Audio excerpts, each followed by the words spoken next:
রাস্তা সঠিক পথে যাতে বৈধভাবে গাড়ি চলে, লাইসেন্সবিহীন গাড়ি যাতে না চলে, তো সে ছাড়া কোনো গাড়ি চলবে না। এবং সেলফির জন্য আমি দৃষ্টি আকর্ষণ করছি, এই গাড়ি যেন বয়কট করা হোক।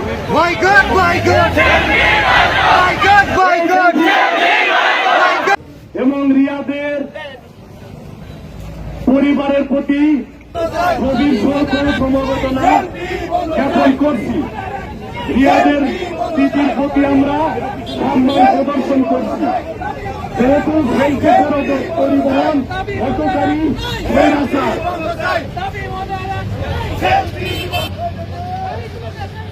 এবং স্বৈরাচারী হব না, ঠিক কিনা? আমরা অভিযোগ পেয়েছি এই সেলফি পরিবহন শুধু রিয়াদকে নয়, চাপা দিয়ে পাটুরিয়া ঘাট এলাকায় মোটর সাইকেল আরোহী রিয়াদ এবং তার সঙ্গীকে চাপা দিয়েছে। রিয়াদ নিহত হয়েছে। আমরা মনে করছি রিয়াদকে হত্যা করা হয়েছে। এই তোমরা এত বেশি থাকবে কেন?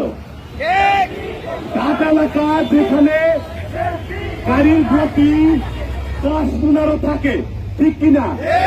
আমরা ছোটবেলা থেকে ঘাট এলাকা দেখি, আরিসা ঘাট, পাটুরিয়া ঘাট, ঘাট, দৌলতদিয়া ঘাট, এই গাবতলী টার্মিনাল এবং ঘাট এলাকায় গাড়ি ঘোড়া ফিরে চলে।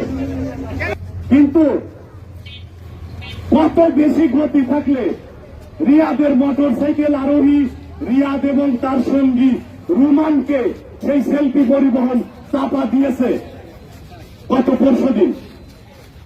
তাহলে অবশ্যই 60-70-80 গতিতে ছিল এই গাড়ি।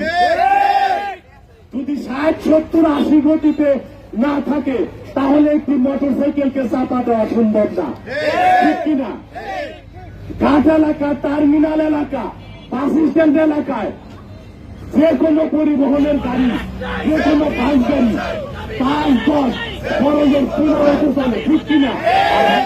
কিন্তু ঘাট এলাকায় কেন 60-70-80 গতিতে ছিল সেই সেলফি পরিবহন? এটা আমাদের প্রশ্ন। 90-100 ছিল, এটা আমাদের প্রশ্ন।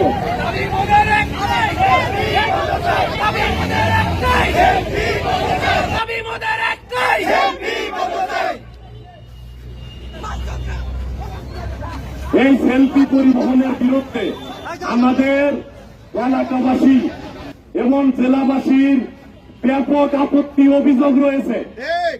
এই সেলফি পরিবহন, আপনারা ছাত্র যুবক জনতা কথা শোনেন, এরা সিরিয়াল কিলার। এরা ধারাবাহিকভাবে ঢাকা আরিসা পাটুরিয়া রাস্তায় মানুষ খুন করে থাকে। এরা সড়ক দুর্ঘটনার নামে আমাদের মানুষের প্রাণ কেড়ে নেয়, আমাদের মা বাবাদের সন্তানদের প্রাণ কেড়ে নেয়। আমি দেখেছি অনেক বয়োবৃদ্ধ মানুষকে এরা হত্যা করেছে, অনেক ছাত্র যুবকদেরকে এরা হত্যা করেছে, জাহাঙ্গীরনগরের ছাত্রদেরকে এরা হত্যা